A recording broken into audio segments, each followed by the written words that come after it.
গুনাহ মাফ হওয়ার আরেক নাম হইল রোজার ঈদ। রমজান মাস কাইতের মাস বা না খাওয়ার মাস। নবী না খেয়ে মানুষদেরকে আল্লাহর পরিচয়ের দাওয়াত দিয়ে অন্তর নূর দ্বারা মজবুত করেছিল।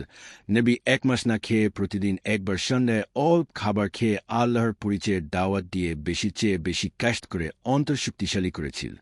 প্রত্যেক বাবা মার সন্তানের জন্য ফরজ আল্লাহ পাকের পরিচয় দেওয়া। 4 বছর থেকে শুরু করে আল্লাহ পাকের পরিচয়ের বর্ণনা। আকাশ থেকে যে বৃষ্টি আসে কে দেয়? মহান আল্লাহ পাক। দিনকে রাতকে করে? মহান আল্লাহ পাক। আকাশ থেকে বড় বড় শব্দ আসে কে করে? মহান আল্লাহ পাক। বাতাস আসে তারপর গাছের পাতা লাড়া খায় কে করে? মহান আল্লাহ পাক। পাখি উড়ে কে উড়ায়? মহান আল্লাহ পাক। মাথার চুল কাটার পর আবার বড় হয়ে কে বড় করে? মহান আল্লাহ পাক।